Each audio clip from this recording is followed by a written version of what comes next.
Sim. Foi? Pronto. Consegue me escutar? Agora sim. Tá, eu também agora estou te escutando melhor, inclusive. É porque eu caguei tudo, o guri arrumou. Agora. Ótimo, ótimo. Começamos bem, começamos bem.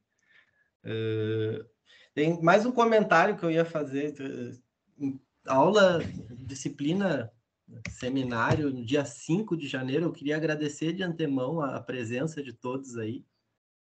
Muito bacana o quórum que nós temos, dado enfim, a data de hoje. Eu sei que a gente está ainda num processo de ajuste de calendário, né? A gente está há 2 anos trabalhando, nós professores e discentes, há 2 anos trabalhando com um calendário bem bagunçado, mas, enfim, já agradeço de antemão ao quórum que nós temos hoje aí, e sei que aula e seminário, discutir questão teórica na primeira semana de janeiro não é fácil para ninguém. Bom, eu estava falando um pouquinho sobre como eu atravesso essa temática, né, da crítica ao discurso da gestão da qualidade total. E eu acho que também, se por um lado, né, não sei até onde vocês pegaram, mas eu falei que no início eu me assustei um pouco quando o Zépica me chamou para falar desse tema, e conforme eu fui me aproximando e pensando como apresentar, né, como discutir a crítica ao discurso da gestão da qualidade total, eu fui vendo que, de fato, tem algumas interfaces do meu trabalho com essa temática e que eu vou tentar explorar junto com o que apareceu no artigo. Não sei quantos de vocês conseguiram ler o texto, mas vou tentar apresentar, né, algumas coisas que estão subjacentes ao texto, que aparecem um pouco menos explícitas, mas que dão base, né, para a discussão da crítica do discurso, e também as coisas que aparecem de forma mais explícita no texto num segundo momento. Deixa eu puxar aqui. Então, para quem está mais desavisado, né, o texto é uma crítica ao discurso da gestão da qualidade total a partir do pensamento de Maurício Trachtenberg, que foi um importantíssimo autor da teoria crítica nos estudos organizacionais no Brasil. Então, quem sou eu, né? Eu fiz primeiro na URGS um bacharel em administração. Essa não foi a minha primeira experiência universitária. Eu cheguei a cursar 1 ano de música e 3 anos de biologia, então demorei um pouco a me encontrar na universidade. Cheguei na administração já mais experiente, com alguma experiência no mercado de trabalho. Eu já há 15, quase 15 anos, 13 para 14 anos, trabalho em empresa familiar. É uma atividade que agora com o doutorado eu interrompi, mas eu tive uma experiência de muitos anos, desde muito novo, trabalhando em empresa familiar. Então, quando eu entrei na administração, eu já tinha alguma experiência no mercado de trabalho. E lá pelo 4º ano da graduação, eu entrei num grupo de pesquisa e comecei a estudar um pouquinho da teoria crítica dentro dos estudos organizacionais. E aí eu fiz o meu TCC, né, que foi a minha primeira experiência de trabalho acadêmico, científico. Eu fiz a partir de uma análise crítica de discurso. Então, eu procurei estabelecer alguns critérios para examinar determinadas reportagens da Zero Hora, né, que na época era o grande jornal, faz tempo isso, mas na época o jornal, né, impresso, era grande veículo de mídia que existia. Depois eu dei um tempo, continuei trabalhando no mercado e voltei para o mestrado há alguns anos atrás, 2016, aí para estudar um pouco mais a teoria crítica dos estudos organizacionais mesmo. Eu tinha bastante interesse em entender o que consistia essa crítica, né, ao que se estava criticando, porque é interessante quando a gente vai para a TGA, existem várias críticas, por exemplo, que a escola de RH vai fazer, a primeira escola, a escola clássica, a escola da teoria sistêmica vai trazer algumas críticas também aos trabalhos de Maia e assim por diante, né? Mas dentro dessa míriade de pessoas que discutem, se criticam, se complementam, se contrapõem, existe também um espaço que é o da teoria crítica, né? Então eu tinha muita curiosidade em entender que espaço era esse, qual era a particularidade dessa crítica. E entrei no mestrado, trabalhei num grupo com um viés bem crítico, chamado Organização e Praxis Libertadora, lá na própria UFRGS. Fiz a minha dissertação e entrei no doutorado junto com professores da época, né? Um prazer que eu tive de tê-lo como colega e outros colegas, que a nossa turma é muito bacana. não tão legais quanto os época, mas bastante... Chegam perto. Enfim, o que acontece? Quando eu entro no doutorado, eu volto a trabalhar a análise de discurso. Então, quando esse tema ele veio a mim através dos professores época, num primeiro momento eu não tive aquela compreensão, né, de como eu ia abordar o tema, quais seriam as interfaces que eu ia procurar trazendo com a minha pesquisa, aquilo que eu faço, aquilo que eu tenho mais domínio, e propriamente a gestão de qualidade total, que eu sei que é a disciplina que vocês estão, né? Mas eu acho que a gente vai encontrar alguns pontos interessantes para discutir. Então, fui bolsista, fui primeiro bolsista de iniciação científica, depois bolsista durante o mestrado, agora eu sou pesquisador vinculado à FAPESC, eu sou membro da Sociedade Brasileira de Estudos Organizacionais e atualmente sou membro do Observatório da Realidade Organizacional. Durante uns bons 6 ou 7 anos eu fui membro do grupo de pesquisa que eu mencionei para vocês anteriormente. Então, como eu falei, eu sócio da Globo Festas e Fantasias, uma empresa familiar, uma empresa pequena, mas que eu continuo como sócio, né? Fui um dos fundadores da empresa. Tenho mais de 10 anos de experiência em cargos administrativos e fui professor do curso de assistente de recursos humanos aqui na UFSC, que foi um curso a nível de especialização.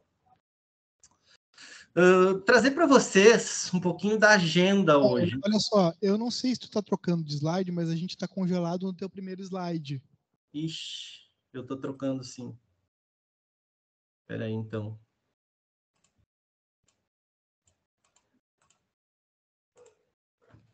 E agora? Melhorou. Trocou? Agora a gente está vendo teu outro slide. Uhum. Tá, então pronto. Acho que agora foi, né? Agora sim. Beleza. Então, trazer um pouquinho para vocês, para a gente se organizar a agenda de hoje. Vou começar falando um pouquinho sobre... E aí eu queria só fazer uma parte. A minha proposta é esmiuçar um pouco, assim. É tentar puxar o fiozinho do novelo de lã, né? Para que a gente entenda... Quando se fala em crítica ao discurso da gestão da qualidade total, para que a gente entenda sobre o que se está falando. Porque tem um elemento de certa complexidade, que é a gente começar pensando assim, cara, é muito difícil ser contra a qualidade, né? Tem certas noções, né? Certos conceitos, certos significados, que eles são muito consensuais, né? Como criticar uma coisa que se caracteriza como gestão da qualidade total, né? A ideia de qualidade total tem um poder semântico muito forte, então é preciso entender o que se está criticando exatamente e qual é o teor dessa crítica, no que consiste essa crítica. Então, primeiro falar um pouquinho sobre a crítica do discurso, que isso é algo que não aparece no texto de maneira tão explícita, mas que está ali implícito. Em segundo lugar, falar um pouquinho sobre os estudos críticos da administração no Brasil e, muito rapidamente, sobre o teor ideológico subjacente à administração que o professor Maurício Trachtenberg nos traz e que também aparece no texto, mas aparece né, na forma de um artigo dentro da limitação do espaço. Então, tem algumas coisas que a gente pode explorar. Num terceiro momento, de falar sobre o discurso da gestão da qualidade total e qual é a importância ideológica que ele tem, qual é o arranjo que ele propõe, e por que a gente pode pensar, talvez, como um discurso, ou como eu vou procurar defender, como um ponto nodal de um discurso um pouco mais abrangente. E aí tem uma quarta parte, onde a gente vai abrir para discussão. Eu sei que vocês trouxeram algumas perguntas, a gente vai conversando. Bom, então, sobre a crítica do discurso, né? Tá passando os slides, pessoal? Sim, agora sim. Ótimo. Então, sobre a crítica do discurso, eu vou pedir a licença, eu sei que a gente vai ter um momento de interação, mas eu vou pedir licença para vocês para simular uma espécie de diálogo, assim, como se eu fosse fazer uma pergunta para vocês e eu mesmo responder. Então, uma boa maneira da gente começar a pensar, né, o que significa analisar o discurso e o que o próprio discurso significa, seria uma pergunta jogada, assim, aquela pergunta super chata, que é o que é discurso? É provável que isso gerasse primeiro um silêncio, as pessoas meio... um espectro de reações, né? Desde aquele que vai dizer, cara, putz, que saco, já começou com pergunta besta, né? Não quero saber mais desse seminário, dessa aula. Até a pessoa que quer responder, mas vai ficar um pouco insegura, ixi, tem um pega-ratão aí, né? Não é tão óbvio. A pessoa já talvez olhe para a imagem e vai dizer, não é bem isso que ele quer dizer, né? Ele está querendo me pegar. E talvez alguém se encoraje em algum momento e vai dizer, olha, discurso é uma fala, uma pronúncia, né? Uma colocação pública, um texto que a pessoa leia, enfim. Instigado por aquela imagem, a gente estaria numa primeira resposta sem sair do óbvio, do senso comum, né? E, de fato, não tem como dizer que não, o discurso é isso também, né? E aí eu, professor, já um pouco mais estudado em relação, acho que a pergunta que segue quando a gente recebe uma resposta assim é, e o que mais? Porque a gente há de se concordar que quando a gente pensa no discurso como uma fala, uma pronúncia, né? O discurso de formatura, o discurso do paraninfo, o discurso do orador, a gente está capturando um dos possíveis sentidos da palavra discurso, mas a gente não está esgotando o que significa o discurso e muito menos o que significa criticar o discurso. Porque fosse assim, a gente estaria concorrendo em absurdo no próprio tema da nossa palestra. Né? A gestão da qualidade total não é uma entidade que chega ali e discursa, vocês têm que fazer isso. Né? Como, por exemplo, seria um orador numa formatura. Eu sei que alguns de vocês aí estão se aproximando desse momento. O discurso, ele é, né, essa fala, essa pronúncia, mas ele é também algo mais. Quando a gente fala em discurso, tem alguma coisa que aparece subjacente, né, a essa fala, e ela reúne uma série de posições, reúne uma série de argumentos, reúne uma série de explicações, né? E se, por um lado, quando a gente fala em discurso nesse primeiro sentido que eu trouxe, a gente tem o discurso como a representação de uma posição, nesse segundo significado, um pouco menos palpável, mas muito importante, o discurso, na verdade, ele encontra a representação na fala das pessoas. Então, quando a gente está falando, por exemplo, do discurso da gestão da qualidade total, a pessoa que vai estudar, ou que vai pesquisar o que significa isso, ela vai procurar representantes desse discurso. Né? Então, vejam, a gente tem aqui uma relação bem interessante entre essas duas possíveis dimensões, entre essas duas possíveis acepções. Né? E aí, a partir dessa ideia, a gente pode começar a pensar que o discurso ele é um texto, né? Ele nesse sentido mais simples, a gente admitamos que ele é simplesmente um texto, né?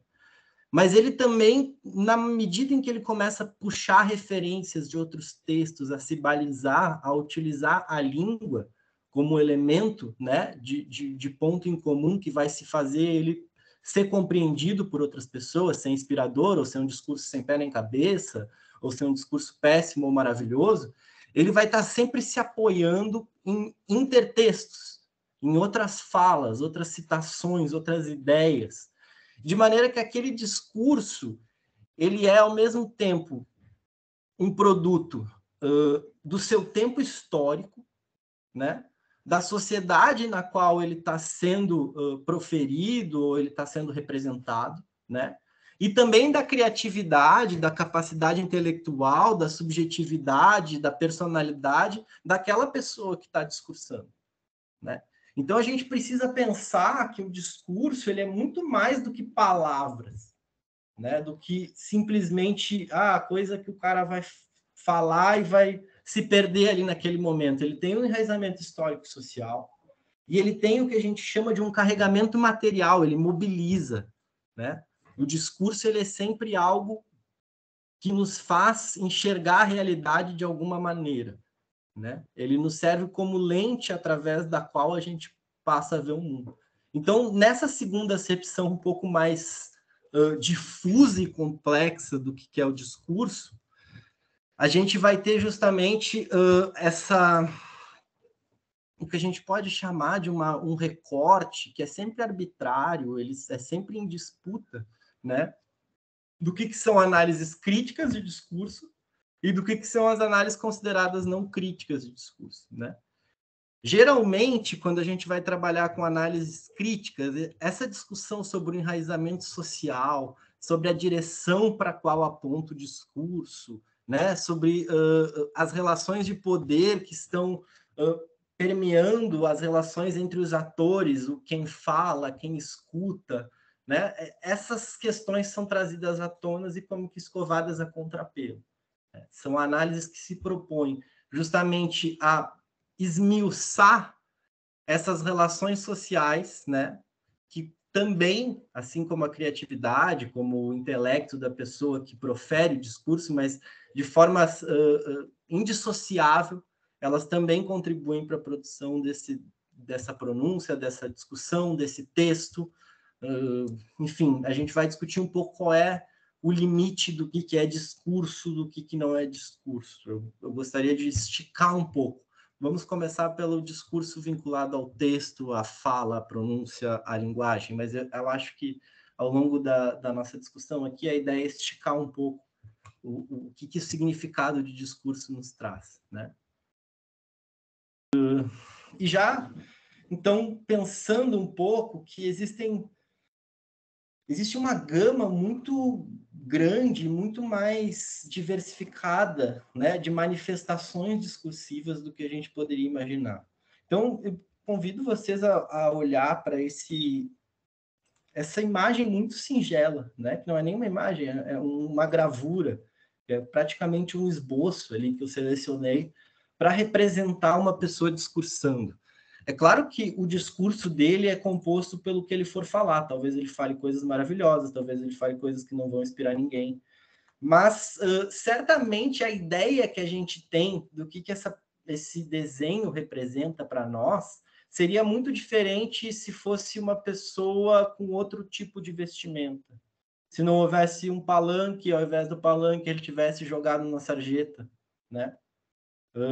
Se essa pessoa ela estivesse com o microfone, mas na verdade outra pessoa estendendo o microfone para ela e ela numa situação claramente mais vulnerável.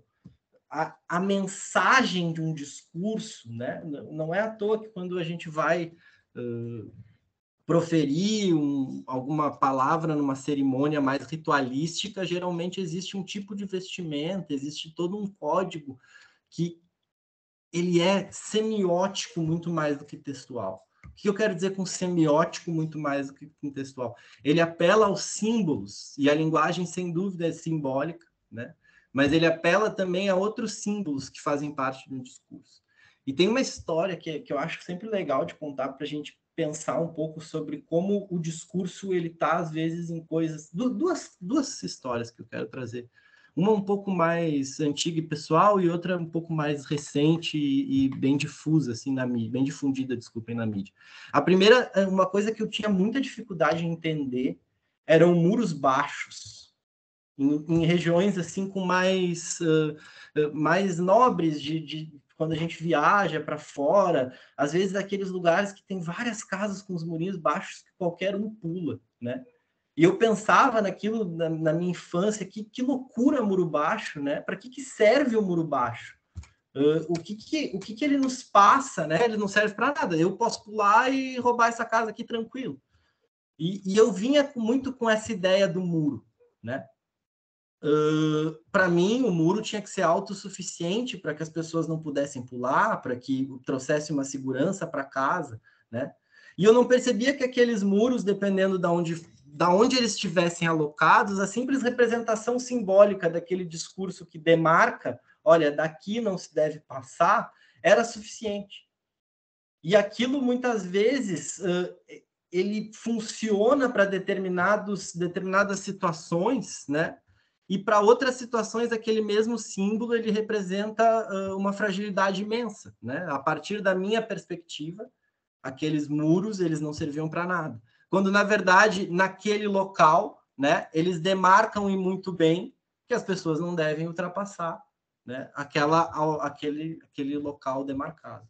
O segundo exemplo que eu trago, que eu acho que talvez seja mais interessante, é o exemplo da dança depois da comemoração do gol na Copa do Mundo. Vocês viram? A galera acompanhou essa polêmica que teve? Alguns europeus criticaram o Tite e os jogadores da seleção por conta das danças. E volta e meia essa questão das danças, ela vem à tona no futebol, né? Ah, pode dançar depois do gol, não pode, é desrespeito ou não é? E nessa Copa do Mundo, uma coisa que aconteceu com muita força foi a incorporação dessa dança, né, que acontece depois do gol. E olha, não é nenhum dançarino, não é nenhum artista capaz de se expressar através né, é o Neymar ali que joga futebol, mas ele não é dançarino, né? E ele, quando ele dança ali depois do gol, e faz o gol e dança mesmo, aquela dança, ela se incorpora por um conjunto de relações que é muito difícil da gente explicar, mas fica claro quando a gente olha a coisa pronta, ela se incorpora ao discurso do que é ser brasileiro. Então, cara, é a nossa cultura. A gente dança aqui porque a gente é alegre, sabe? Vocês vão ter que nos engolir, que a gente vai fazer gol e vai dançar. E pena que não fizeram mais gols e não dançaram mais. A gente chora até hoje por isso. Mas nesse momento, né? Vejam como é uma coisa que vai desde de um desaforo, né? Numa perspectiva mais eurocêntrica do dançar como um desrespeito ao rito esportivo, ao fair play, e isso vai ser ressignificado e incorporado ao discurso de, olha, a gente dança mesmo, vocês não conhecem a nossa cultura, é a manifestação da alegria, futebol é alegria, gol é alegria, futebol e é Brasil. Entende? A gente cria essas relações.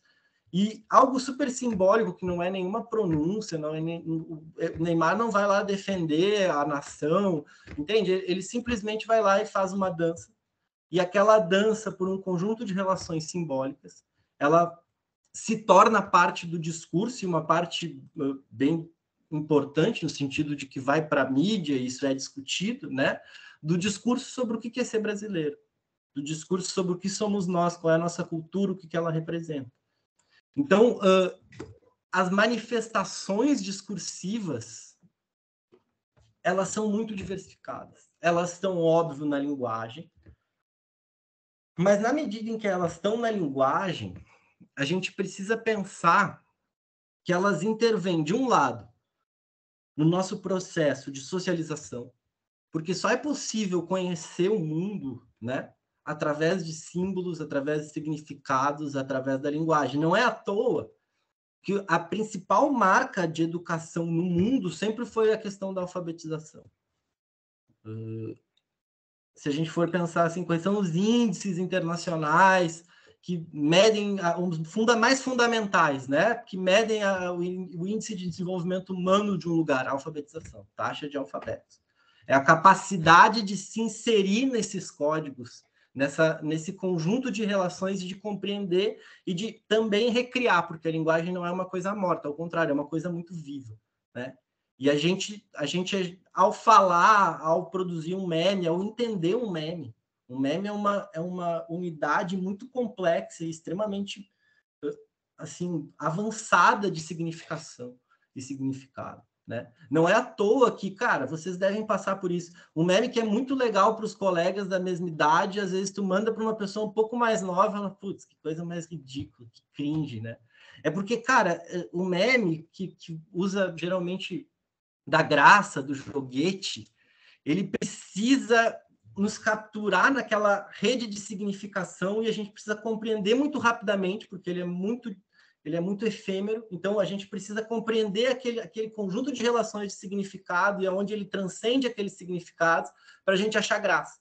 Então, algumas coisas que a gente vai achar muita graça, pessoas que têm um contexto um pouco diferente, que viveram uma época um pouco diferente ou em lugares diferentes, já não tem, né? Não sacam aquele meme. Onde é que eu quero chegar com isso? O que eu quero trazer? É que, de um lado, a linguagem medeia a nossa socialização, né? Esses símbolos, eles nos dão acesso ao mundo. Então, é através dos símbolos e das representações que a gente consegue acessar o mundo, e mesmo coisas que nos parecem muito materiais, né? A ciência, a física, vai lá, vamos medir o peso de um objeto. Tu põe na balança, aparece um númerozinho lá. Aquilo é uma representação da quantidade de massa, né, que aquele objeto tem sobre a força gravitacional. Mas para a gente é uma coisa muito concreta. Não, isso ele está medindo o peso de uma pedra, né? E ainda assim isso se faz através de representações. Então a gente só acessa o mundo através daquilo que está representado para nós, ou através daquilo que a gente consegue representar. E por outro lado, eu acho que aí é uma coisa ainda mais, nos inquieta ainda mais, a gente só consegue acessar nós mesmos através da linguagem. Então, se por um lado a linguagem faz a mediação da gente com o mundo, né? Por outro lado, ela faz a mediação daqui para dentro, porque a gente só consegue se pensar, se colocar, estar no mundo e pensar sobre nós, quem somos, qual é a nossa identidade, através da linguagem. Os nossos pensamentos recorrem à linguagem o tempo inteiro. Ainda que as nossas emoções possam aflorar sem que a gente consiga pensar linguisticamente sobre elas, os nossos pensamentos mais racionais, as nossas reflexões, as nossas decisões, em geral, elas são postas na nossa subjetividade, no eu comigo mesmo, né? Através da linguagem. Isso são dimensões que a análise crítica do discurso sempre vai trabalhar, e sempre vai trazer, independente das diferentes abordagens que a gente vai ter. Passar muito rápido aqui, tá, galera?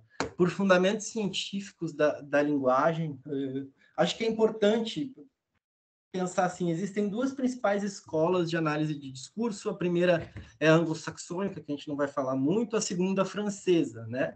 E na francesa, Sartre, que é esse primeiro que tem esse nome que põe um monte de S e coisa muda, mas é Sartre, ele vai trabalhar com a ideia de linguística relacional.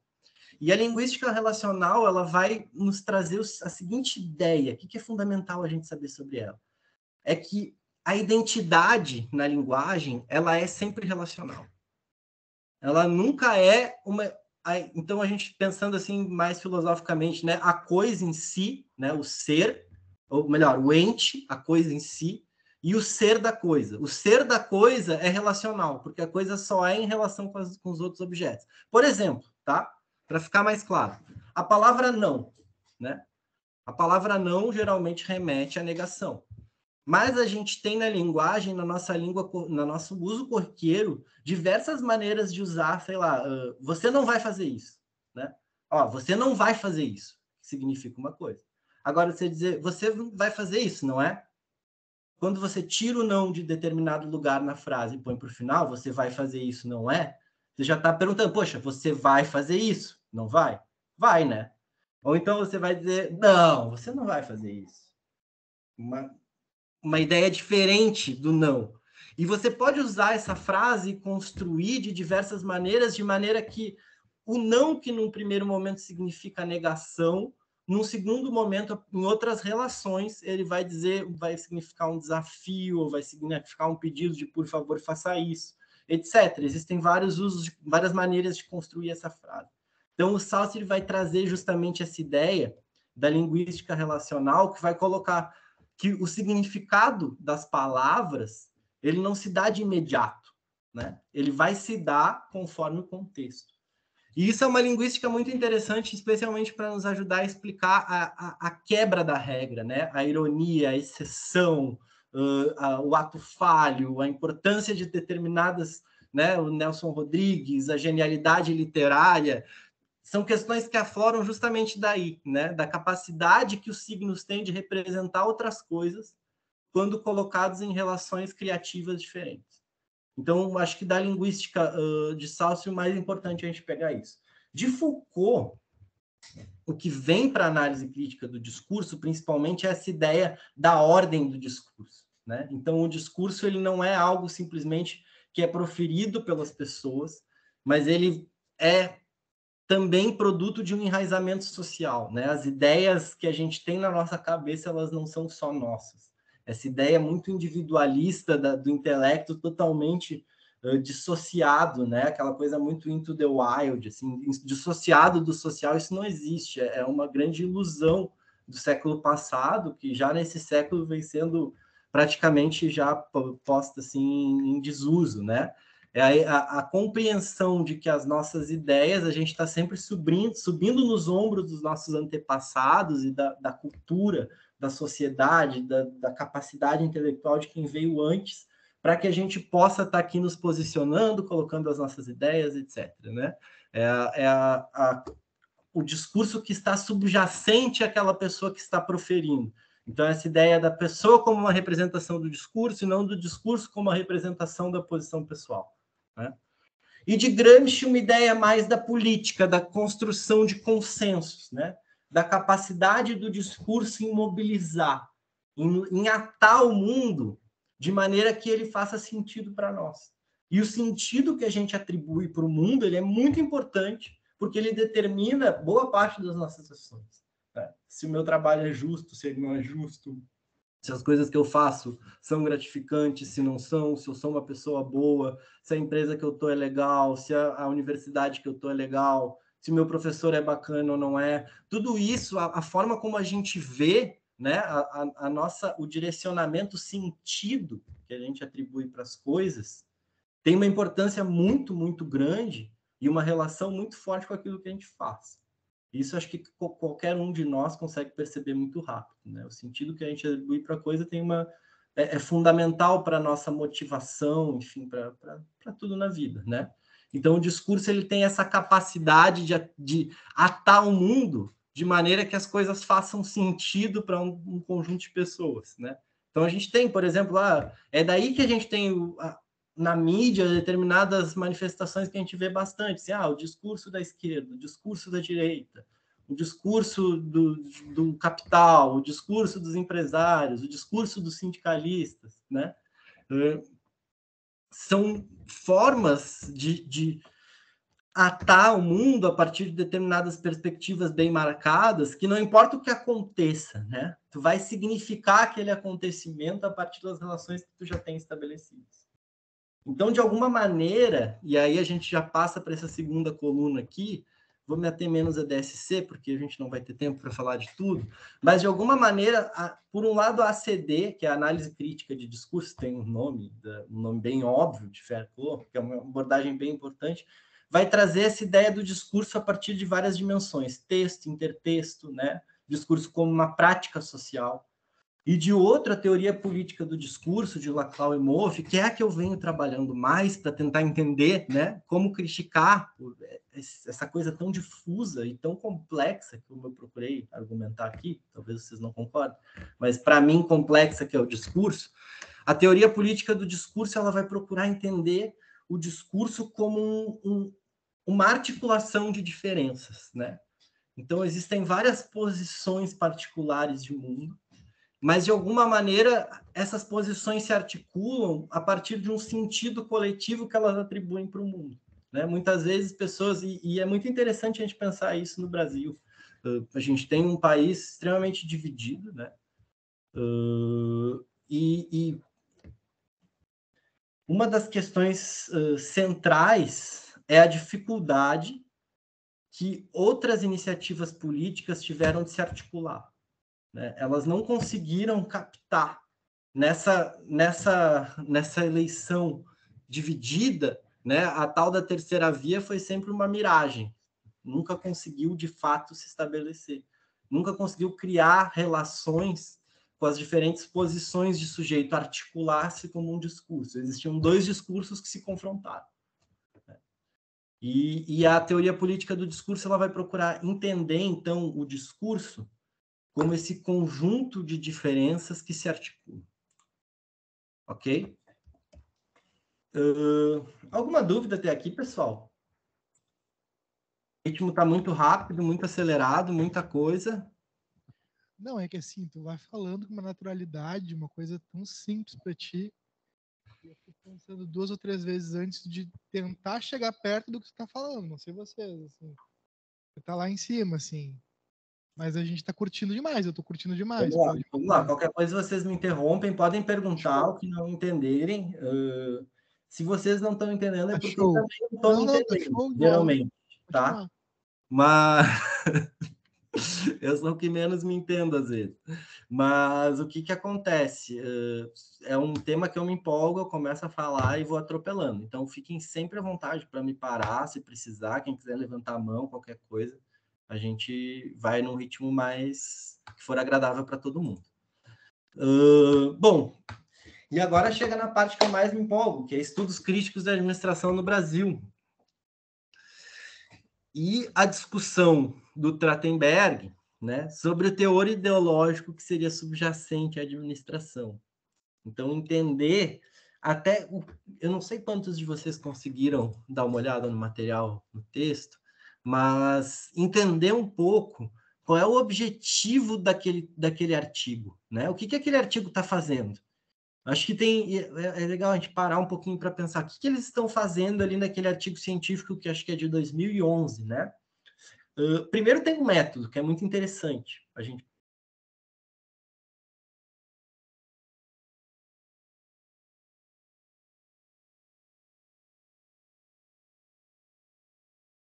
três trechos de filme para eles e deixar que eles discutissem, né? No lugar de fazer uma entrevista com cada um deles, o método propôs uma coisa diferente. Ó, a gente vai estimular essas pessoas que têm experiência em gestão da qualidade total, não são quaisquer pessoas, no sentido de que são totalmente desvinculadas e vão falar qualquer coisa. A gente vai estimular eles com 3 filmes que a gente selecionou, que vão procurar provocar, né, nas dimensões que a gente está aqui selecionando na pesquisa, e vamos ver como eles reagem, o que eles conversam entre si, quais são as colocações que eles vão fazer. E a partir daí, colhem os resultados, né, para tentar perceber se a gestão da qualidade total ela se insere como um apêndice, né, ou como uma continuidade das abordagens que vinham sendo criticadas por Maurício Trachtenberg. Então, o que às vezes não está tão claro ali no artigo é que Maurício Trachtenberg fez uma crítica justamente das escolas da administração até o seu tempo, falando que, cara, basicamente, assim, em termos muito rudimentares, né? Mas ele fala basicamente, olha, o teor ideológico da administração, apesar da escola de recursos humanos, apesar dessa perspectiva um pouco mais flexível, apesar de já não se ter tanto a figura do homem-boi, a gente já tem uma perspectiva mais complexa do que é o ser humano, de quais são as necessidades, lembra? Pirâmide de Maslow, tudo isso, papapá. Ainda assim, a despeito de toda essa sutilização, né, essa capacidade de adaptação que o management, que o gerencialismo, né, que a teoria clássica coloca de uma maneira e a administração vai se transformando, o teor ideológico da administração ele não é subjugado, ele não é superado, né? Ele continua. Por quê? Porque a administração segue extremamente vinculada às práticas, né, e aos interesses daqueles que estão por trás do comando das empresas. Então, a teoria administrativa para Maurício Trachtenberg, ela vai sendo sempre ela vai passando por um processo de refinamento, né, e ela vai ficando mais sutil, mais multifacetada, mas o seu objetivo final continua a ser o de estabelecer o controle, né, e manter as coisas funcionando segundo os interesses daqueles que detêm o poder das organizações. Essa é a perspectiva particular de Maurício Trachtenberg.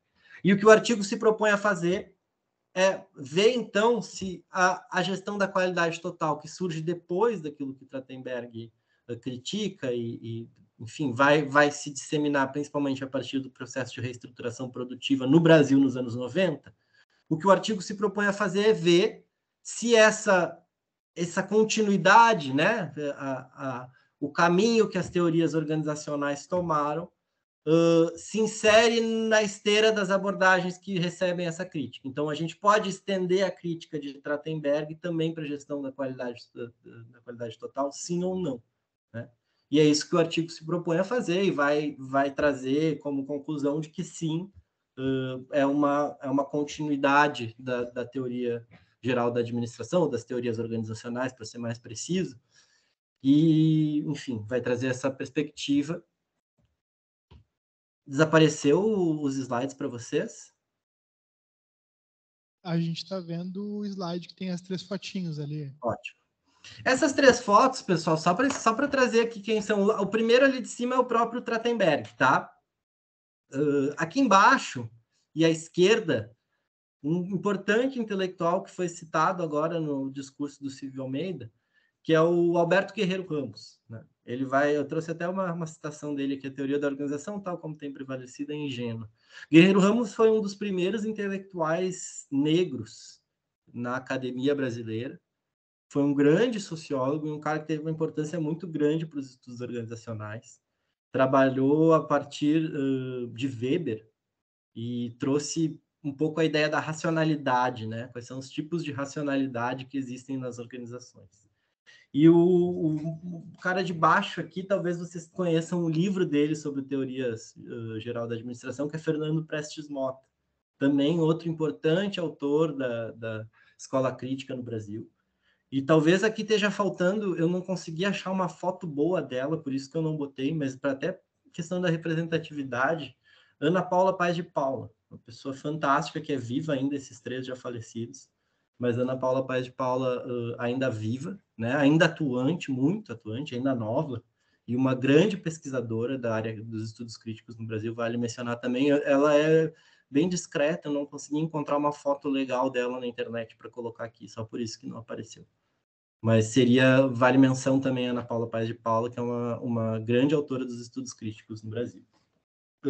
Bom, então um pouco aquilo que eu já vinha adiantando, né? O que a gente fala, que tipo de crítica a gente está falando quando a gente fala em escola crítica da administração? Porque eu retomo aquela ideia. As escolas da administração, elas se criticam o tempo inteiro, né? Ainda que que a gente tenha a ideia de teoria geral da administração, muitas vezes disseminada, né? E a gente aprende em alguns cursos, eu não sei como é que é no de vocês, é muito difícil a gente estabelecer de fato uma teoria geral. E quem tenta fazer isso geralmente incorre na manualização das perspectivas. O que eu quero dizer com manualização? Apresentar a coisa como se fosse um manual simplesmente prescritivo. E não uma discussão que procure explicar, porque se vocês pararem para olhar, muitas, não todas, mas muitas das teorias organizacionais, elas procuram também explicar por que as coisas são como são. Não simplesmente dizer, olha, você tem que fazer assim, assado, né? Quando a gente manualiza, a gente geralmente tira um pouco esse teor explicativo e a gente passa para o prescritivo. Então, quando a gente tenta estabelecer o que é a linha geral de uma teoria da administração, a gente geralmente vai estar manualizando as diferentes perspectivas. E é muito difícil a gente estabelecer uma linha geral, no sentido de que o que a gente tem são diferentes teorias que coexistem, se complementam, se conflituam, se contradizem, e a gente vê isso o tempo inteiro. E dentro dessa míriade de perspectivas, desse mosaico, a gente tem um campo, uma sub-área, que é a teoria crítica, né? E como definir o que é teoria crítica? Essa é uma discussão que eu não pretendo aqui ser nada conclusivo, né? Eu, pelo contrário, trago até bastidores, assim, isso é uma questão muito interessante, assim, de até ter uma análise dos bastidores da minha área, porque por muitos anos houve disputas, assim, as pessoas se apontando e dizendo, olha, você não é crítico, você é crítico, você não é, e uma disputa pelo, o que você faz não é teoria crítica, e o outro dizendo, é sim, as coisas, assim, não há um consenso sobre o que significa esse campo da teoria crítica. Existem alguns parâmetros comuns, né? E que eu acho que é muito interessante, porque o artigo ele vai procurar, em outros dois pesquisadores, o próprio Tattenberg, né, ele vai procurar parâmetros para definir o que é estudo crítico em administração. E ele vai trazer aqui 3 parâmetros. Ele vai trazer, primeiro, uma visão desnaturalizada da administração. O que significa uma visão desnaturalizada da administração? Uma visão desnaturalizada da administração é uma visão que entende a administração para além de uma técnica, né? Ou entende que o conhecimento administrativo ele não é meramente técnico. Ele é também uma posição política, ele é também o conjunto de uma série de relações que colocam aquelas técnicas a serviço, né, de quem detém ou está no poder. Então, por exemplo, uma das questões mais interessantes quando a gente transpõe, né, ferramentas, por exemplo, PDCA e etc, da gestão da qualidade total, as mais clássicas, agora já tem diversas variações que vão vão adaptando para isso. Mas quando a gente transpõe, por exemplo, a coisa mais nua e crua da administração gerencial para um departamento público, né?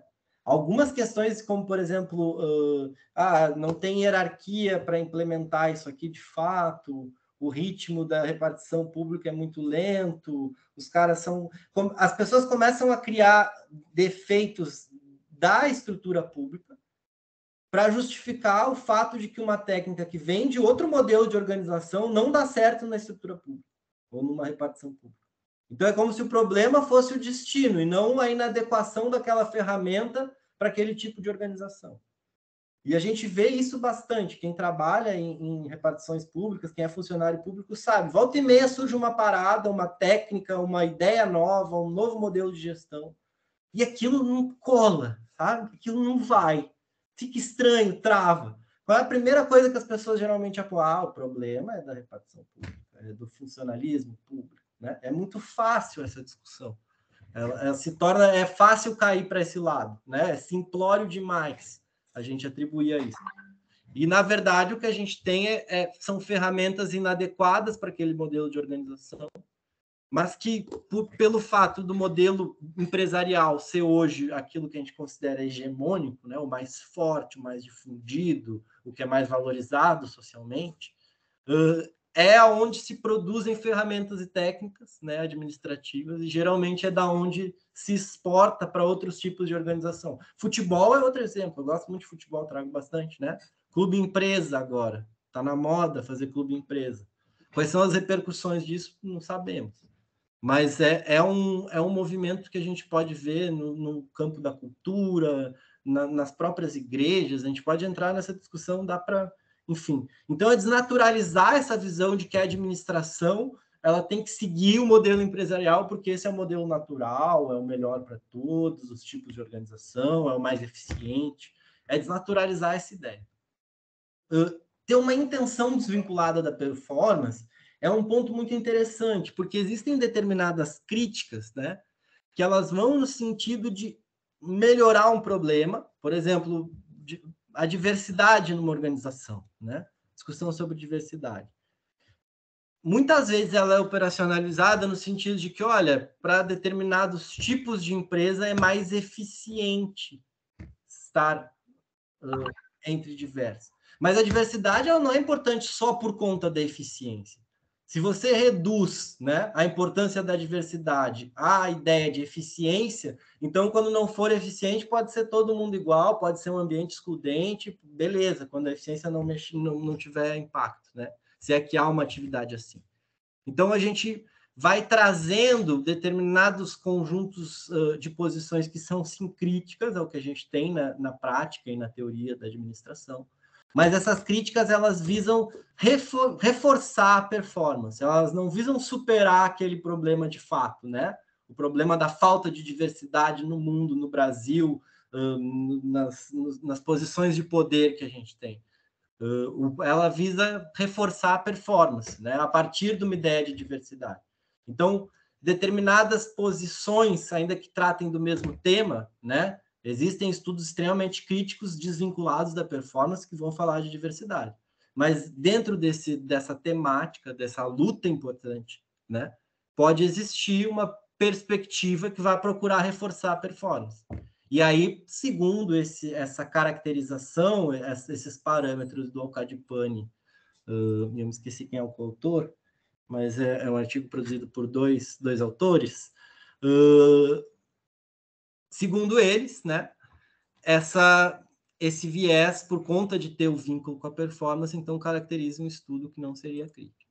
E, por fim, aqui um critério que é um pouco mais, como é que eu vou dizer assim, é um pouco mais difuso e me aparece um pouco menos explicado, é essa ideia de emancipação, né? Então, os estudos críticos eles teriam que estar vinculados a uma ideia de emancipação ou de libertação, mas a questão é exatamente ao quê, né? Aí eu acho que existem diversas posições. Então, enquanto alguns vão dizer a emancipação do homem em relação ao capitalismo, a emancipação do homem em relação às microestruturas de dominação e de poder, é a emancipação das minorias, daqueles que são injustiçados na nossa sociedade, a emancipação do povo, ou a emancipação da classe trabalhadora, ou é a emancipação em relação ao regime político que nós temos. Então, esse é um ponto, e como eu disse, a questão da discussão sobre o que é teoria crítica é bastante complexa e bastante conflituosa. Esse é o ponto onde as coisas ficam um pouco mais, como é que eu vou dizer assim, mais difusas, né? No sentido de que existem dentro da teoria crítica diversas posições.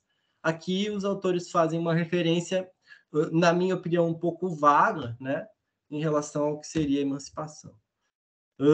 Bom, Trachtenberg, como eu já trouxe...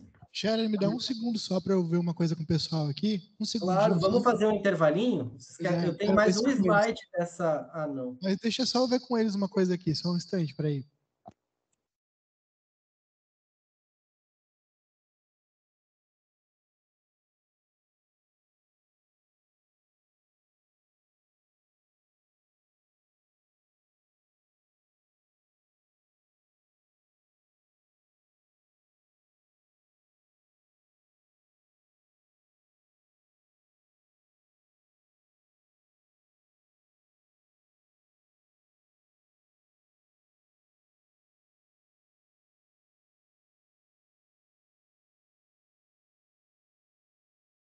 Scherer, olha só, o pessoal preferiu continuar contigo, para poder não perder a linha. Que honra, pessoal. Eu vou fazer o seguinte, eu vou tentar ser sucinto nesse segundo momento. Nesse segundo momento, não, mas daqui para diante. E aí a gente abre para discussão. Se vocês quiserem fazer um intervalo antes da discussão, a gente faz. Senão, a gente toca a ficha tudo junto. Como eu ia dizendo, gente, o artigo ele vai procurar entender, né, se a gestão da qualidade total ela funciona como uma extensão, ela está na esteira, né, da crítica que Maurício Trachtenberg faz à administração como ideológica. Então, ele vai dizer, a teoria geral da administração é ideológica, né? Ele vai dizer que isso não existe, senão como um conjunto de ideias que procuram operacionalizar, né, o controle e a dominação do trabalho. Então, ele vai trazer essa ideia no livro chamado Burocracia e Ideologia, onde ele vai trabalhar de uma maneira muito interessante, ao mesmo tempo com dois autores que a galera diz bastante que não casa, né? Que é Marx e Weber. Na sociologia, o pessoal diz, isso aí não casa muito bem. Ele trabalha com os dois e consegue, enfim, trazer uma costura bem interessante, justamente para tratar um pouquinho, e aí é legal, porque assim como Foucault foi o cara que ele tratou, né, da sociologia, dentro da sociologia, ele tratou de um ramo muito específico da sociologia, que é a sociologia da ciência. Então, é como se fosse a sociologia, né, um ramo da ciência, se desdobrando sobre ela mesma. E ele vai trazer um pouco a discussão sobre como existem mitos e ordens do discurso científico, e vai trazer um pouco na esteira do que Thomas Kuhn, lá com a ideia de paradigma, muitos anos atrás, falou, né? Ele vai trazer um pouco na esteira disso, essa discussão sobre sociologia da ciência. E Trachtenberg ele também vai se voltar a pesquisar as universidades no Brasil. E ele vai tratar muito do tema da delinquência acadêmica, que é uma coisa muito legal, porque está muito em voga hoje, que é a discussão sobre o produtivismo na academia, né? O que a gente faz, eu, Zérica e nossos colegas, como professores, pós-graduandos e pesquisadores? A gente escreve aí, trazendo de maneira também bem simplória, tá? A ideia geral do que ele fala. A gente escreve para nós mesmos coisas sobre as quais somente a gente se interessa, né? Para que uns fiquem validando os outros, uns fiquem dizendo, que legal o teu trabalho, parabéns, isso é ciência de alta qualidade. Em jornais internacionais que definem as nossas pautas, né? E a gente fica aqui na pompa dizendo que estamos fazendo ciência e que a universidade é muito importante para a sociedade brasileira. E é muito interessante porque essa crítica é muito atual. A gente está cada vez mais preso em tarefas burocráticas, em publicações para nós mesmos, E cada vez mais a universidade vem de certo... Olha, é interessante isso, porque de um lado a gente tem esse problema, né? E a gente tem uma espécie de distanciamento dos problemas sociais do nosso país. Então, cada vez mais a universidade se distanciando da realidade, daquilo que precisa ser enfrentado na sociedade brasileira. E, de outro lado, a gente tem a necessidade, como instituição, como alunos, como professores, como pessoas envolvidas com a universidade, de legitimar a universidade perante a sociedade, uma coisa que está sendo muito difícil, né? Nos tempos atuais de negação da ciência, de desvalorização da carreira de professores, do estudo, né? Da tecnização cada vez maior do ensino, instituições federais de ensino, como a FURG, como a UFSC, como a URGS, estou citando duas aqui onde eu trabalhei, estou citando a de vocês, elas representam muito mais do que o ensino técnico, né? E elas vêm tendo uma dificuldade muito grande de se legitimar para a sociedade como instituições fundamentais para o desenvolvimento econômico, para a superação dos problemas. Então, vejam que problema a gente se coloca, a gente, entre aspas, dá razão, porque a gente vem se distanciando de fato dos problemas sociais, né? E, por outro lado, a gente vive o problema da falta de legitimidade. E é uma sinuca de bico que as universidades vão precisar enfrentar no futuro próximo. E Trachtenberg tratava disso já nos anos 70. Aqui eu vou fazer uma coisa bem ousada, tá? Que é trazer um pouco assim, fundamentos, né, dessa crítica. Aqui eu tenho um mapa que eu peguei de um professor muito bacana da URGS, Rafael, o professor Rafael, lá da Escola de Administração da URGS. E ele é um cara muito estudioso, ele fez um mapa, assim, mais ou menos, né? Conectando os pontinhos, connect the dots, em inglês, das teorias da administração até os anos 60. De algumas das principais publicações, né, que tiveram influência nas teorias das organizações. Aqui eu vou traçar duas linhas, vou brincar de juntar os pontinhos. Essa primeira linha, muito rapidamente, ela nos ajuda a entender como que a concepção do homem como um objeto da gestão, ela vai se refinando. E nesse sentido, né, a gente controlar e conseguir influenciar e gerenciar, talvez seja a palavra, né, o trabalho dessa pessoa, desse homem, que no início lá em Taylor era o homem-boi, isso vai exigindo cada vez dimensões mais subjetivas e mais complexas, né?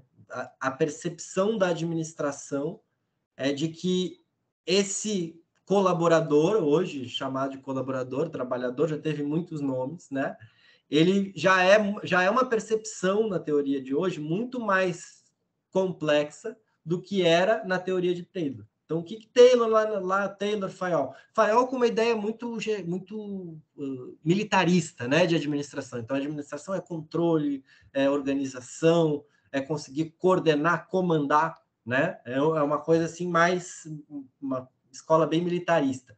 Taylor é o estudo dos tempos e movimentos. Nós vamos achar a melhor maneira para as pessoas fazerem as atividades, a gente vai padronizar tudo, todo mundo vai ter aquilo manualizado, e o trabalhador ele vai ser só o homem-boi, né? Ele vai ser bem pago, quanto mais ele trabalhar, mais ele vai ganhar, e isso vai ser suficiente para garantir que ele se engaje nas tarefas da administração.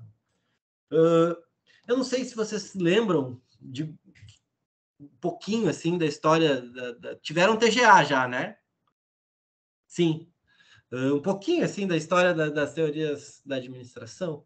Aí uma pessoa muito importante que é pouco falada é Mary Porter Follett, Follett foi uma mulher, uma das precursoras da administração, talvez por ser mulher justamente a sua importância seja extremamente diminuída, mas foi uma pessoa que falou já, cara, lá na década de 1920, ela já falava sobre a importância da subjetividade, da realização, da negociação, de chegar em acordos com os trabalhadores, né? Então, enquanto a administração tinha um viés bastante econômico, influenciada pela economia, aquela ideia do homus econômicos, o ser que racionaliza, e se ele sabe que ele vai ganhar mais se ele produzir mais peça, ele vai produzir mais peça, A Follett, já naquele tempo, 1920, antes de Maio, antes do experimento de Hawthorne, ela já falava, peraí, motivação não é bem isso, né? Tem mais aqui. Bom, aí tem ali em 1929 a quebra, né? Enquanto isso estava rolando o experimento de Hawthorne, não sei quem é que lembra, Elton Mayo, toda aquela história que deu origem à teoria de relações humanas, se percebeu que existiam relações informais que estavam permeando as organizações, e que a organização não era simplesmente aquilo que a gestão definia que fosse, mas que as pessoas se organizavam em panelinhas, em amizade, discussão, vamos fazer assim, não vamos, né? Em suma, o que vai caindo a ficha é que as pessoas elas não são redutíveis ao comando, né? Tu nunca vai conseguir comandar 100%, isso é a pessoa que está ali naquele processo, ela sempre vai, existem muitas resistências, formas de resistir àquele comando se a gente acha que aquele comando não faz sentido. Existem muitas outras relações que não são aquelas que são estabelecidas pela gerência. As pessoas viram amigas, se desgostam, entram numa, ciúmes, vaidades, etc., coisas boas e coisas ruins que permeiam as organizações.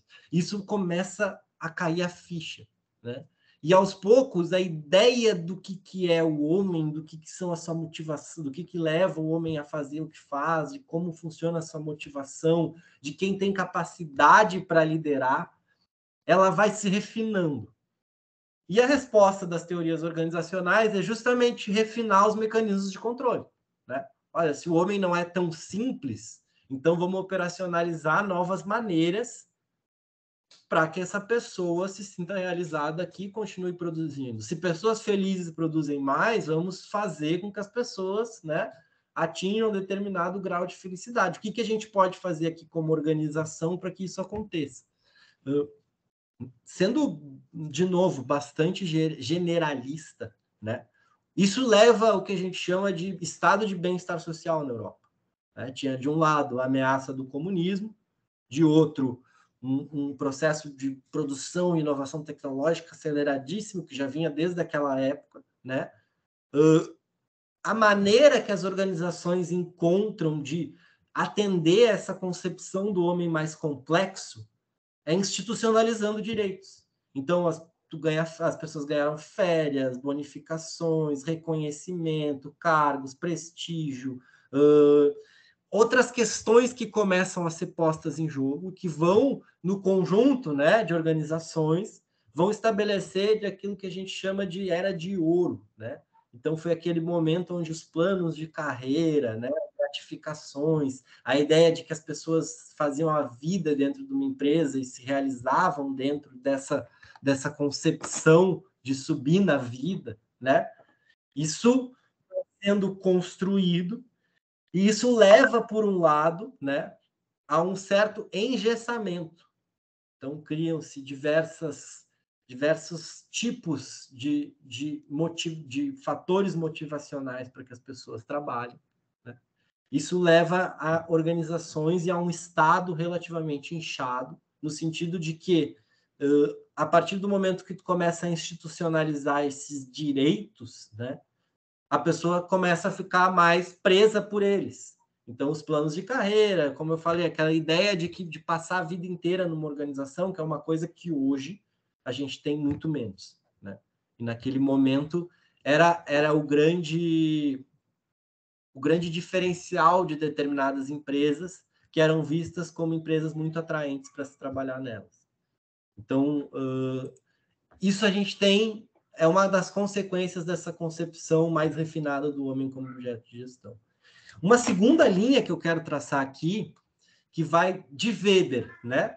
Que não falou sobre administração, Weber foi um sociólogo, mas ele vai ser apropriado por Parsons no que a gente chama de uma leitura parsoniana de Weber, e ele vai ter uma importância muito grande a partir da ideia do que é burocracia para a administração norte-americana. Então, a sociologia, administração e sociologia estão aqui, né? Então, a sociologia norte-americana vai trazer o que a gente chama de teorias comportamentais para tentar, a partir de ideias como motivação, liderança, gratificação, autorrealização, etc., vai tentar trazer um pouco, né? Ao mesmo tempo que está rolando esse refinamento da concepção sobre o que é o ser humano, vai trazer um pouco a crítica à burocracia e ao aparato administrativo, na medida em que ele começa a se engessar, né? E vai trazer um pouco a discussão da importância da flexibilização do aparato administrativo, principalmente a partir do contexto, né, pós-Guerra Fria. Então, lá a partir da metade dos anos 70, ainda em processo, mas já a partir da metade dos anos 70, quando a União Soviética começa a decair, a gente vai tendo um processo, né, que é o que se chama de reestruturação produtiva, que é um processo muito importante para a administração, onde aquela típica empresa fordista, né? Então, o que é uma empresa tipicamente fordista? É uma empresa verticalizada. O que eu quero dizer com verticalizado? Eu quero dizer que o Ford ele não produzia só o carro, ele comprou seringais na Amazônia para produzir a borracha do pneu do seu carro. Então, ele não comprou a borracha dos seringueiros, ele comprou a fazenda no Brasil para produzir a borracha, para produzir o pneu, para vender o carro. Isso é impensável no mundo de hoje, e o que a gente tem hoje.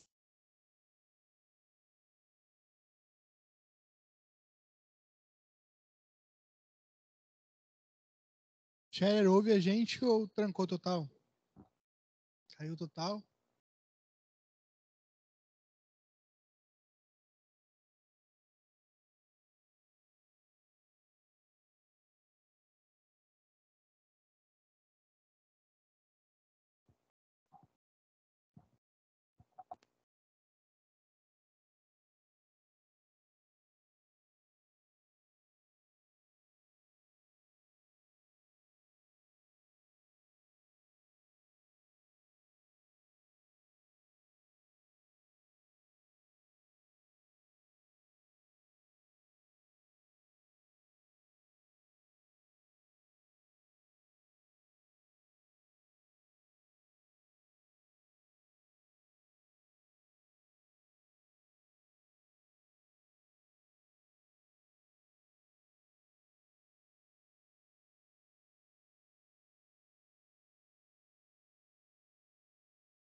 Não, tô voltando, acho.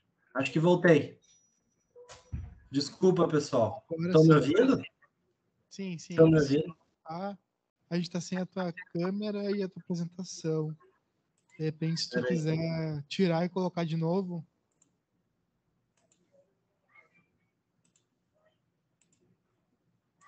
Faz parte, né? Isso aí é o remoto.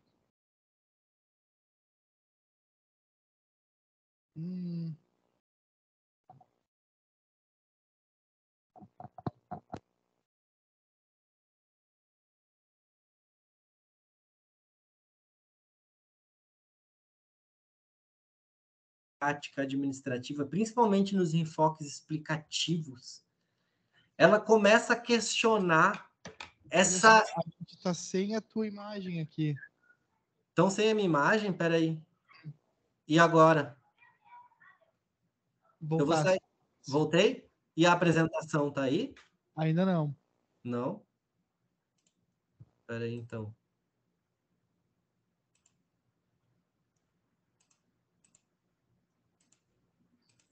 Apareceu agora? Agora sim. Boa.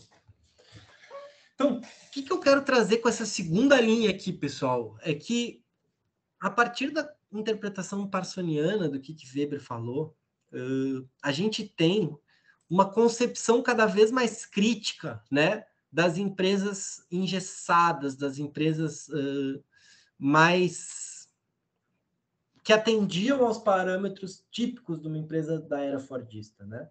Uma empresa com planos de carreira, com cargos bastante fixos, com baixa rotatividade de pessoal, com uma departamentalização muito grande, com uma incumbência bem diversificada de tarefas, né? Como é o caso que o exemplo que eu trouxe do Seringal relata bem isso, né? O cara comprou a fazenda para o produto dele chegava longe. a reestruturação produtiva é justamente a revisão dessa lógica. As organizações, a partir dos anos 80, e com muita força no Brasil, a partir de 1990, elas, através de uma série de processos, elas começam a se enxugar, elas começam a se especializar. Essa é a semântica que é utilizada geralmente na gestão, né? Elas começam a terceirizar atividades, elas começam a franquear determinados produtos, elas começam a exportar suas plantas produtivas para diversas regiões do globo, né? Onde antes não existia produção industrial. Isso leva a consequências que a gente vive hoje, que a gente nem sabe balizar tão bem, né? Hoje o mundo vive uma repolarização que foi muito provocada. Então, se hoje a China se constitui como um inimigo à altura para os Estados Unidos no campo econômico, isso se deu porque, num primeiro momento, as fábricas, né, do primeiro mundo foram todas para a Ásia. E as empresas americanas todas estabeleceram fábricas lá. Ainda que parte do controle da produção, como partes mais nobres, como design, como T&D, etc., tenham ficado nos países de primeiro mundo, né? As plantas produtivas, a partir dos anos 80, elas começam a ser pulverizadas. E para lugares, geralmente, onde há baixa proteção trabalhista, geralmente onde produzir é muito barato, né? O custo do trabalho é muito barato. Isso tem repercussões políticas que a gente vive hoje. Mas esse processo de reestruturação, ele começa, de alguma maneira, a entrar em conflito, vamos dizer assim, com essa concepção mais rica e mais complexa de ser humano, né, que está subjacente às teorias da administração. E isso cria um certo problema, né? Porque quando foi se entendendo, né, a complexidade da motivação, da capacidade de liderar uma equipe, enfim, conseguir influenciar de fato o comportamento dos colaboradores de uma empresa, a partir dos diversos recursos que a gente tem, financeiro, motivacional, valorização, prestígio, etc., a partir do momento que se tem essa necessidade produtiva de enxugar e flexibilizar, essas coisas começam a não casar. Começam a gerar uma certa contraditoriedade nessas perspectivas. E a gestão da qualidade total, ela tem uma importância muito grande, justamente como um discurso ou como um ponto nodal que amarra essas diferentes necessidades das empresas. Então, de um lado, a necessidade de entender seus trabalhadores como seres humanos extremamente complexos, dotados de intelectualidade, de uma capacidade de resistência, de motivação, né, de um sentido próprio que cada um atribui às coisas que faz, e de outro, uma imposição de ritmos cada vez mais acelerados, de flexibilidade nas relações, né? Uma necessidade de determinada, como é que eu vou te dizer, de determinado uso da força de trabalho conforme os ritmos da produção, cada vez mais isso se dá, né? Empresas plataforma, enfim, trabalho temporário, trabalho terceirizado, né? É a necessidade que as organizações, para sobreviverem no mercado, por conta, enfim, da dinâmica de competição, cada vez mais as organizações elas precisam dispor somente daquela quantidade de trabalho estritamente necessária para os seus fins produtivos, né? Qualquer tempo que tu esteja sem trabalhar, que ele pelo menos não seja então remunerado do ponto de vista maniqueísta nesse sentido das organizações, né? Então surge o trabalho temporário, o trabalho on demand, o cara que entra no carro e vira funcionário, sai do carro, não é mais, né? E esse tipo de subterfúgio que cada vez mais vai materializando, vai realizando essa necessidade de uma adaptação total aos ritmos das organizações, aos ritmos do trabalho. Então, o que a gente tem, de um lado, tá? É a ideia da gestão da qualidade total extremamente arraigada e os conceitos que estão por trás da ideia de qualidade total e das diferentes perspectivas, porque gestão da qualidade total existem várias, né? Vários métodos, ferramentas. Hoje em dia está bastante difusa essa ideia do que é gestão da qualidade total. Mas é claro que as ferramentas, elas trazem ideias tanto da escola clássica, da administração, planejamento, controle, hierarquia, sistematização, mas de maneira muito, muito proeminente, também as ideias das teorias sistêmicas, né? A ideia de ciclicidade, de aprimoramento contínuo, de circunstancialidade, né? A contingencialidade que a gente tem na história da teoria das contingências, a matriz SWOT, né? Dentro, fora, cada organização é uma organização. Então, são coisas que bebem com muita força na teoria sistêmica. Então, a gestão da qualidade total, ela podem ver, quase todas as ferramentas vão trabalhar com uma ideia de ciclicidade, retroalimentação, né? Claro, sem perder jamais o enfoque na eficiência. Então, eu poderia destacar a discussão da contribuição da Escola de Recursos Humanos, né? A gestão da qualidade total, ela tem uma compreensão de que a subjetividade importa, e ela, inclusive, cria mecanismos para tentar capturar, né, essa subjetividade, alinhar ela cada vez mais aos objetivos e aos valores da organização, ou, se por um acaso esse alinhamento não for possível, identificar, né, esse desalinhamento. Então, é um pouco essa continuidade que o artigo vai trazer, né? Os antecedentes históricos da gestão da qualidade total, eu já falei um pouco, essa discussão sobre a reestruturação produtiva, essa necessidade que as empresas, em determinado momento, se viram defrontando-se, né? Defrontaram-se em determinado momento, de flexibilizar sua produção, de enxugar os seus processos, de terceirizar aquilo que não fosse estritamente, né, do que ficou conhecido como core business das organizações, né, a finalidade, a atividade finalística na legislação brasileira, se fala. Hoje já caiu um pouco isso, mas é outra discussão. Enfim, os antecedentes históricos desse momento, né, onde o conjunto de direitos que compunham o que se chamou de estado de bem-estar social fez com que a produtividade, a lucratividade das empresas diminuísse muito. Então, a solução que foi encontrada na história foi justamente desmanchar esse estado de bem-estar social, né? Vem toda a discussão sobre o neoliberalismo e a flexibilização das relações de produção, a flexibilização das relações de trabalho, principalmente, né? E esse é um tema que atravessa muito a história, minha história acadêmica. Nesse sentido, galera, o que eu quero chamar a atenção de vocês? É que a gestão da qualidade total, ela é um significante ao qual foram sendo atribuídos diversos sentidos. Então, é como se a gestão da qualidade total ela tivesse um significado, né? Ela partisse de uma ideia, é como eu falei, uma ideia semântica muito poderosa, que é a ideia da qualidade total, né? E a partir dessa semântica forte, ela conseguisse agregar um conjunto de práticas que não necessariamente tem a ver, de fato, com qualidade, mas ela agrega um conjunto de práticas, algumas mais palatáveis, outras um pouco menos populares, algumas um pouco mais contraditórias, outras que, de fato, parecem um pouco mais consensuais. Ela agrupa esse conjunto de práticas e dá um sentido para elas, né? Que é gerir a qualidade total de uma organização. Então, é como se o significado do que é gestão da qualidade total, com o passar do tempo, ele fosse se esgarçando, ele fosse se dilatando, para ampliar um conjunto de práticas da gestão que vão sendo, né, cada vez, na medida em que entram nessa relação, elas vão sendo ressignificadas, né?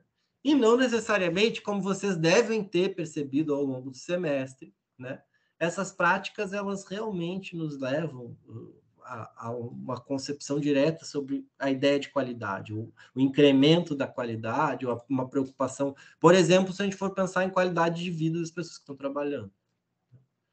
Então,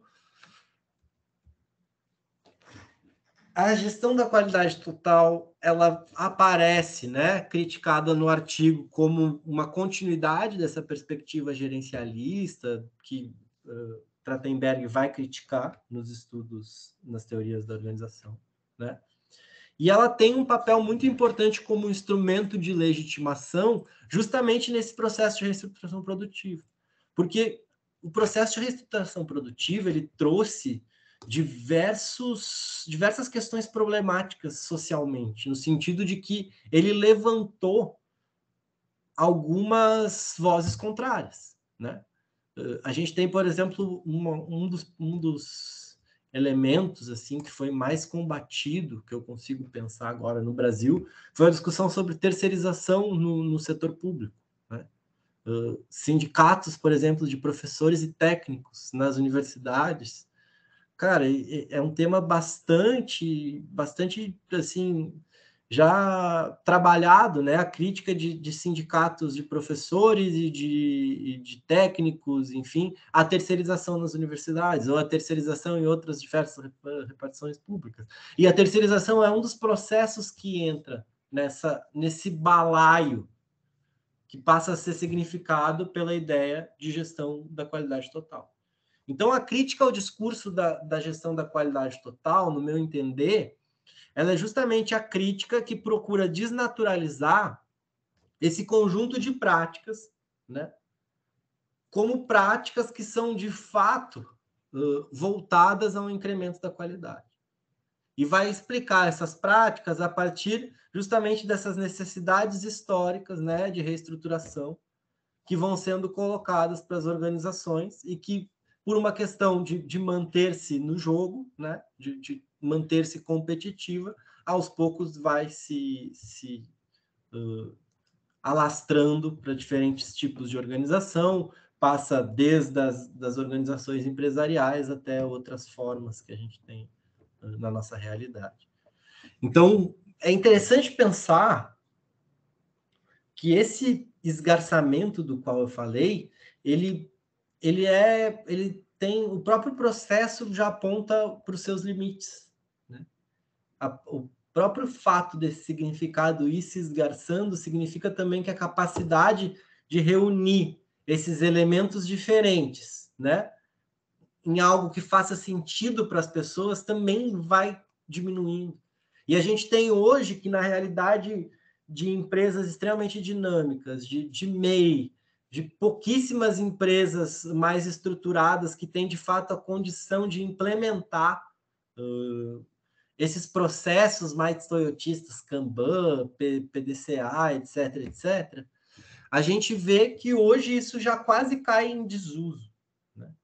A gente tem como é que eu vou explicar? É quase como se fosse vestigial hoje fazer uma crítica à gestão da qualidade total 10 anos depois do artigo ter sido produzido. Porque a gente tem uma série de novidades nas relações de trabalho, nas dinâmicas da empresa, que a gente já quase já passou para trás. A questão que vai sendo central hoje é muito mais a discussão sobre como é que eu vou dizer, a autorresponsabilização das pessoas, né? Essa ideia está muito mais centrada hoje, a influência comportamental vai muito menos pelos ciclos de qualidade total e pela ideia do feedback, e muito mais por uma introjeção da ideia do empreendedorismo, da responsabilidade pelo próprio fracasso, do faça você mesmo, a ideia do coaching, do é só você fazer, eu ganho 6 mil enquanto estou dormindo, né? São coisas que a gente vai vendo que hoje tem uma influência comportamental muito maior, né, para a nossa realidade, do que determinadas ferramentas de gestão que antes tiveram a sua importância e foram, de fato, eu acho que a gestão da qualidade total ela foi um ponto nodal muito importante para ressignificar algumas práticas e para que essas práticas fossem mais palatáveis, no sentido de que as transformações que as organizações passaram, elas foram prejudiciais para muitas pessoas nesse processo, né? E o processo de reestruturação produtiva, ele foi em alguma medida legitimado pela ideia da gestão da qualidade total. E a ressignificação da realidade é uma coisa que não para. Então, se a gente for pensar que, né, nessa capacidade de suturar um conjunto de coisas que estão acontecendo e dar um sentido para essas coisas, né, explicar isso como, olha, essas coisas que estão acontecendo, vocês vão ser demitidos, a gente vai terceirizar aqui o departamento de marketing, a nossa empresa vai reestruturar, porque a gente está fazendo um processo, né, no qual a gente está buscando uma gestão da qualidade total. Então, quando tu atribui esse sentido para essas transformações, de alguma maneira tu procura legitimar. Mas essa legitimação, esse sentido, essa capacidade de suturar, ela é muito precária e instável, independente do contexto que a gente tiver. Não é só com a gestão da qualidade total. Então, a gente tem já hoje outras suturas, outras formas de juntar e de significar o mundo e as coisas que estão acontecendo. Até porque essa discussão da reestruturação produtiva, antes eram questões que hoje já são muito batidas, né? Como falar de trabalho terceirizado, simplesmente, num mundo onde a gente tem as empresas plataformas, né? Que são formas de trabalho que não tem nenhuma relação formal. Então, as coisas vão andando, e essa discussão um pouco sobre a gestão da qualidade total, ela traz um recorte de algo que hoje já está muito mais complexo, já está muito mais, até eu diria, problemático. E aí, o que eu traria aqui para a pergunta, assim, final, para provocar, né? Sabendo que essa ferramenta da gestão da qualidade total, ela vem da administração de empresas e ela vai para os diversos campos, vai para a administração pública, vai para as organizações culturais, vai para time de futebol, vai para, enfim, várias formas de organização, associação de bairro, reunião de condomínios, caso já estão querendo fazer feedback, não sei o quê, né? Ela sai de um modelo, de uma forma de organização e dissemina para os outros, pensar um pouco o quanto esse processo também não vai transformando quase que todas as organizações na mesma coisa, né? E a pergunta é se modelos tipicamente empresariais, eles servem de fato para todas as formas de organização. E no segundo momento, quais as repercussões que essa disseminação de uma lógica que traz subjacente a ela diversas questões como hierarquia, como controle, né? Toda a origem militar da administração que aparece nessas palavrinhas, quais as repercussões, né, que a disseminação dessa lógica tem na vida que a gente leva hoje em dia.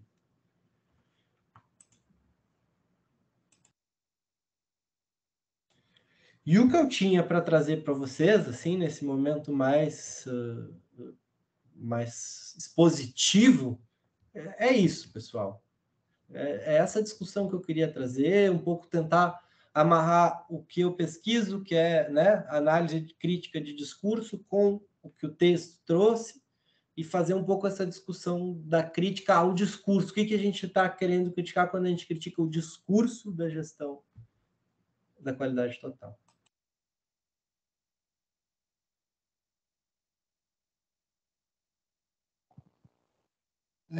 Scherer, deixa eu fazer aqui. Alguém quer fazer alguma pergunta para ele? Ou vocês escreveram alguém podia pegar a sua? Claro, para aí. Scherer, tá me ouvindo bem? Muito bem, boa noite. Boa noite. Sou Richard, sou aluno do Zépica. Primeiramente, agradecer aí pela palestra que tu deu pra gente, muito boa. Relacionando o que tu falou com o artigo, não é questão uma pergunta, mas talvez o meu ponto de vista de como é que andam as coisas pós-Covid, né? Como é que anda o mercado de trabalho pós-Covid, né? Muita coisa mudou. A gente teve um boom de mudanças muito rápido, que acho que ainda o mercado não assimilou, e foi justamente a parte do serviço remoto, né? E eu tentei correlacionar isso com a parte do artigo, quando o Mota ali ele trabalha com a metodologia dos filmes, né? Ele falou que ele até abordou um filme ali que era O Amor Sem Escala. Eu lembro de ter visto esse filme há um tempo atrás, que era justamente de um representante que ia nas empresas para demitir a pessoa para não ter um vínculo empregatício com aquele funcionário, né? E eu acho que hoje em dia o mercado está se encaminhando cada vez mais para isso, né? Eu percebi, né, com esse sistema remoto, eu trabalho numa empresa remota, que a gente começou a perder o vínculo com a empresa no sentido missão, visão da empresa, né? A gente já não tem mais aquele amor que a gente tinha antigamente para uma empresa física, né? De estar ali com teus colegas de trabalho, trabalhando no mesmo ambiente. Hoje, esse trabalho home office, tu tem esse lado que tu se distancia um pouco das pessoas.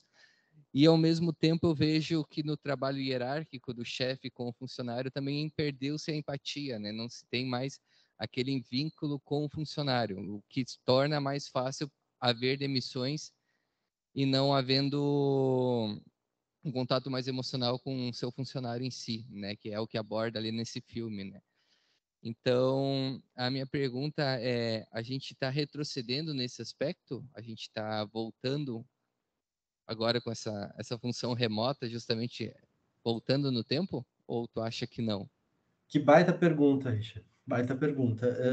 Assim, estou organizando aqui como é que eu poderia te responder de uma maneira minimamente satisfatória. Eu acho que, assim, voltando no tempo, não, tá? Eu acho que eu tenho uma visão bastante otimista, eu diria, da realidade.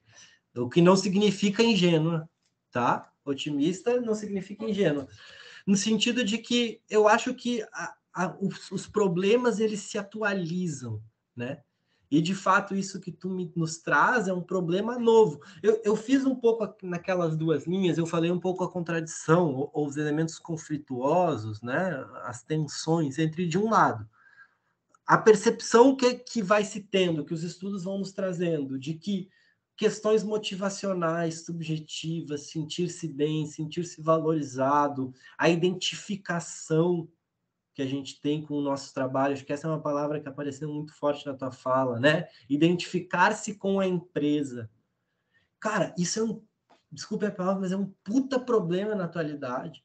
Porque se a gente for pensar que cada vez mais as empresas precisam ou colocam como prática, né, relações efêmeras com quem trabalha, né, empresa plataforma, ó, tu é o colaborador, tu é o parceiro, mas não trabalha aqui, tu não tem posto aqui, não bate, entende? Tu não tem a simbologia de fazer parte como um funcionário, não tem as garantias, não tem os direitos. Como identificar-se? Como vestir a camisa da Uber sendo um Uber? É uma pergunta interessante, né? Então, de um lado, a gente tem discussões sobre a importância da identificação, e de outro lado, a gente tem uma realidade onde cada vez mais a gente trabalha longe, né? Da nossa própria casa, apartado das equipes de trabalho, como a gente nem conhece muitas vezes pessoalmente a pessoa que trabalha com a gente.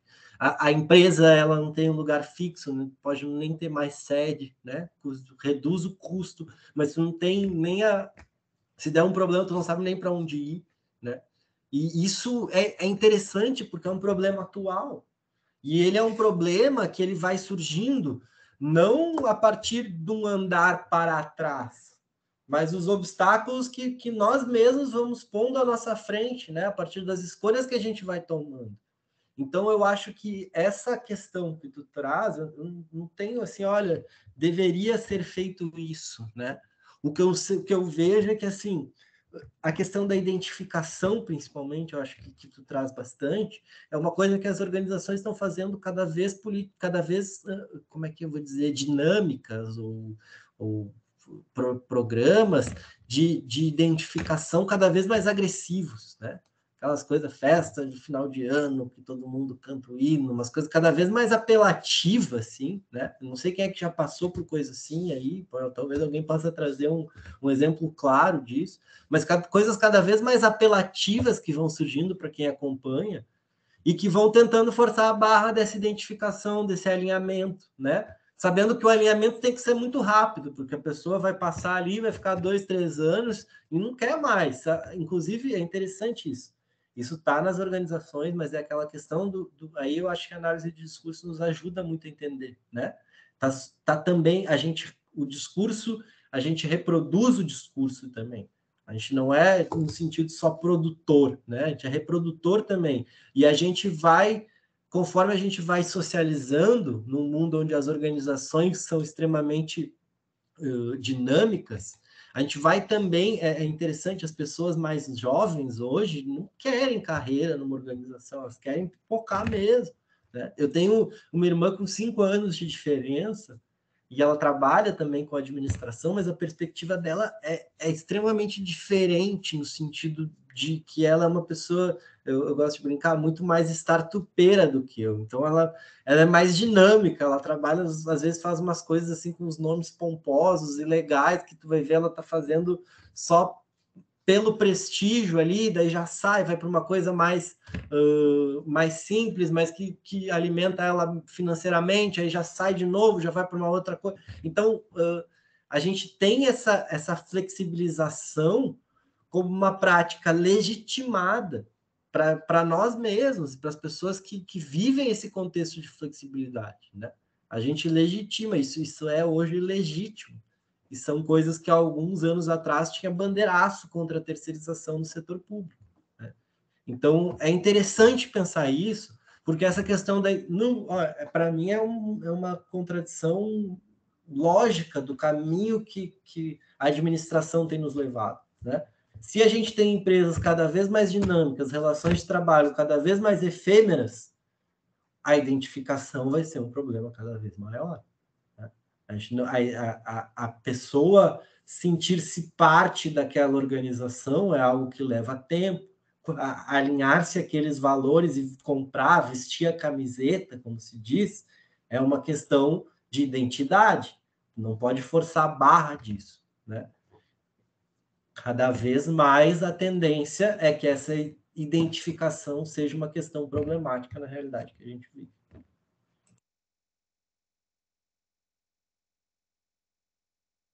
Tem gente que quer fazer pergunta para o Scherer?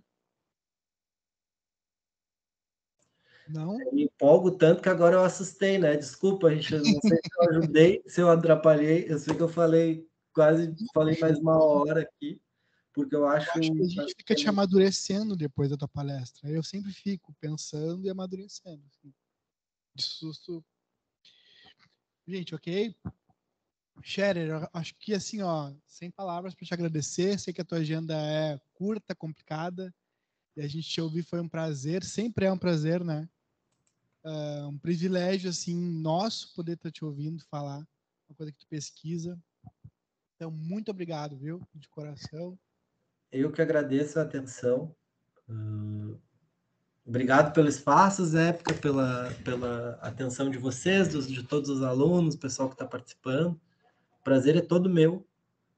Adoro, acho que sempre que eu sou convidado, já não é a primeira vez, né, Zé? A gente já tem intimidade de colega, se chama pelo sobrenome, aquela coisa toda. Não tem muita formalidade, mas sempre que o Zé me traz é muito instigante poder falar com vocês e sempre temas muito pertinentes. Muito obrigado pelo espaço e pela atenção aí de vocês.